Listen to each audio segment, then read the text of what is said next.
Democratic values जुड़ जाती हैं तो वो इंक्लूजन की दिशा में मल्टीप्लायर के तौर पर काम करती है।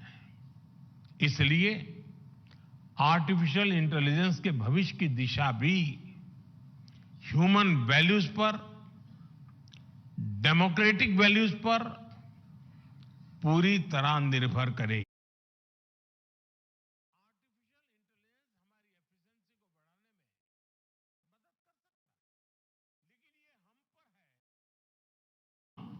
इमोशंस की भी जगह बनाए रखें।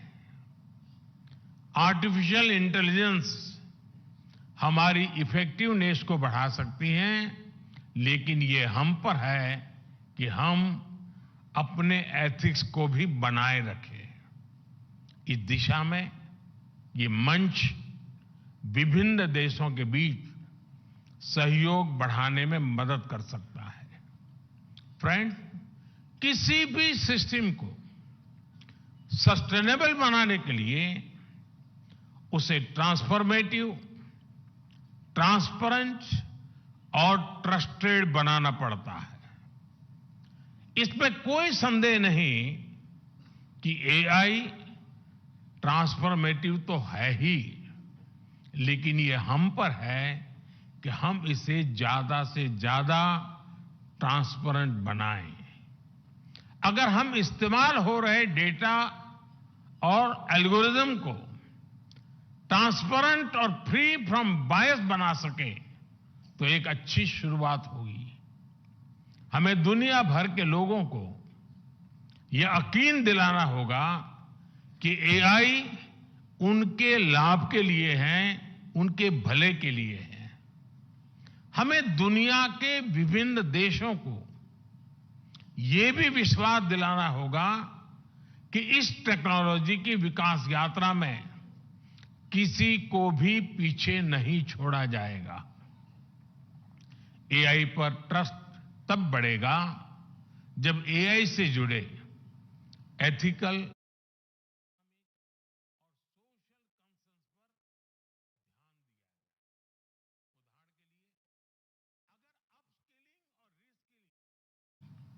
एआई के ग्रोथ कर्व का हिस्सा बन जाए तो युवा ये भरोसा कर पाएंगे कि एआई उनके भविष्य की बेहतरी के लिए है।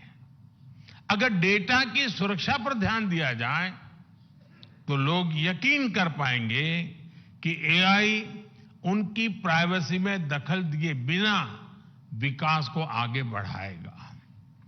अगर ग्लोबल साउथ को यह पता होगा कि एआई के विकास में उनकी भी बड़ी भूमिका होगी तो वो इसे भविष्य के एक रास्ते के रूप में स्वीकार कर पाएंगे।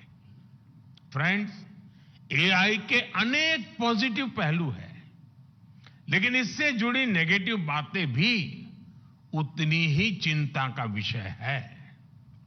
एआई 21वीं सदी में विकास का सबसे बड़ा टूल बन सकता है और 21वीं सदी को तबाह करने में भी सबसे बड़ी भूमिका निभा भी सकता है।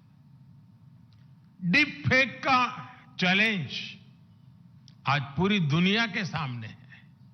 इसके अलावा साइबर सिक्योरिटी, डेटा थेफ्ट और आतंकियों के हाथ में एआई टूल्स के आने का भी बहुत बड़ा खतरा है।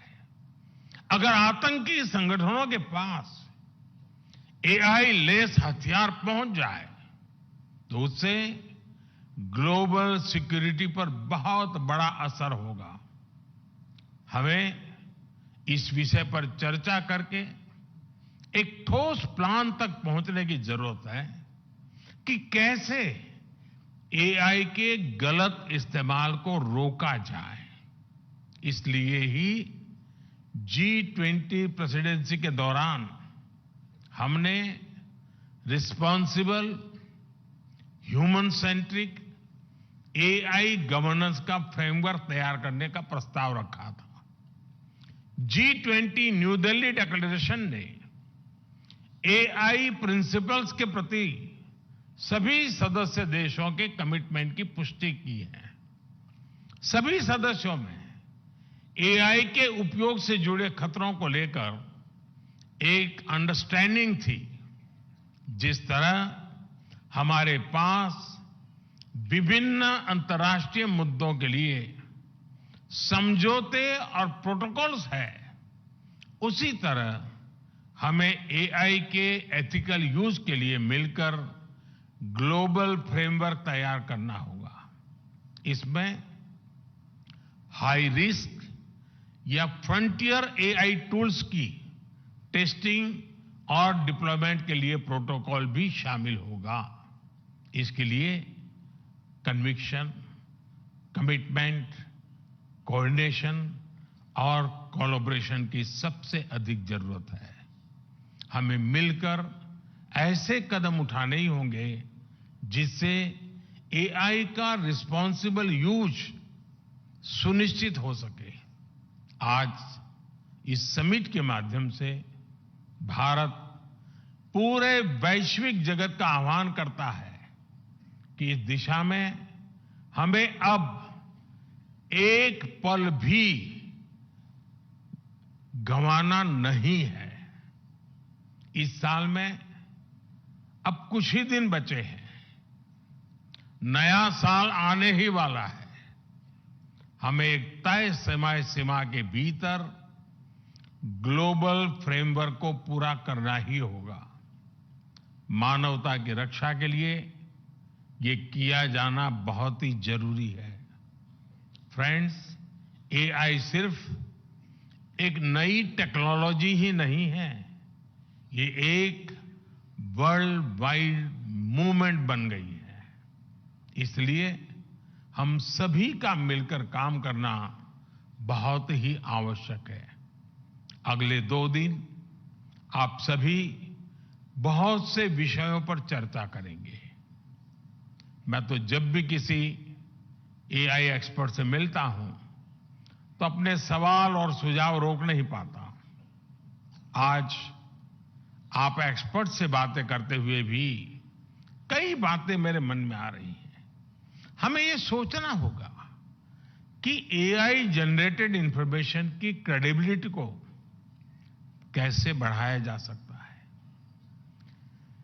ऐसे क्या डेटा सेट्स हो सकते हैं जिनके उपयोग से हम एआई टूल्स को ट्रेन और टेस्ट कर सकें। किसी एआई टूल को मार्केट में रिलीज करने से पहले कितना टेस्ट करना चाहिए, इस पर भी जरूर सोचना चाहिए।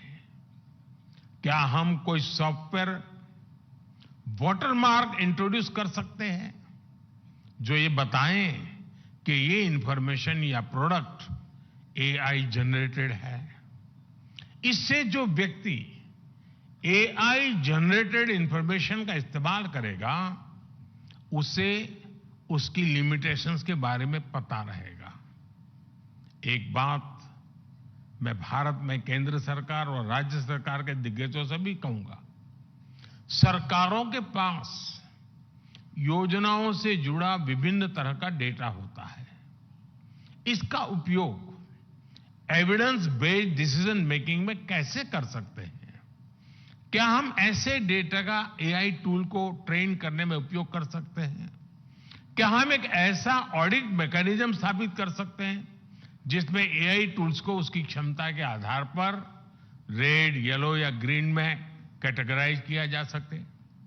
क्या हम एक इंस्टीट्यूशनल मैकेनिज्म स्थापित कर सकते हैं जो रेजिलिएंट एम्प्लॉयमेंट को सुनिश्चित करे? क्या हम standardize global AI education curriculum ला सकते हैं? क्या एआई ड्रिवन फ्यूचर के लिए लोगों को तैयार करने के स्टैंडर्ड तय कर सकते हैं? ऐसे अनेक सवालों पर सरकार से जुड़े लोग और आप सभी एक्सपर्ट्स जरूर विचार करें। फ्रेंड्स, आप जानते हैं कि भारत में सैकड़ों भाषाएं बोली जाती हैं, हजारों बोलियां हैं। डिजिटल इंक्लूजन को बढ़ाने के लिए एआई की मदद से स्थानीय भाषा में डिजिटल सर्विसेज कैसे उपलब्ध कराई जा सकती हैं, इस बारे में भी सोचें। जो भाषा अब नहीं बोली जाती, उसे एआई की मदद से कैसे रिवाइव किया जा सकता है, इस पर भी काम करें। संस्कृत भाषा का नॉलेज बेस और लिटरेचर बहुत समृद्ध है, उसे एआई की मदद से कैसे आगे बढ़ाया जा सकता है, इस पर भी सोचें। एआई की मदद से वैदिक मैथमेटिक्स के मिसिंग वॉल्यूम्स को क्या फिर से जोड़ा जा सकता है, इस बारे में भी प्रयास किया जाना चाहिए। फ्रेंड्स, मुझे विश्वास है कि ये समिट आइडियाज एक्सचेंज करने का बेहतरीन अवसर उपलब्ध कराएगी।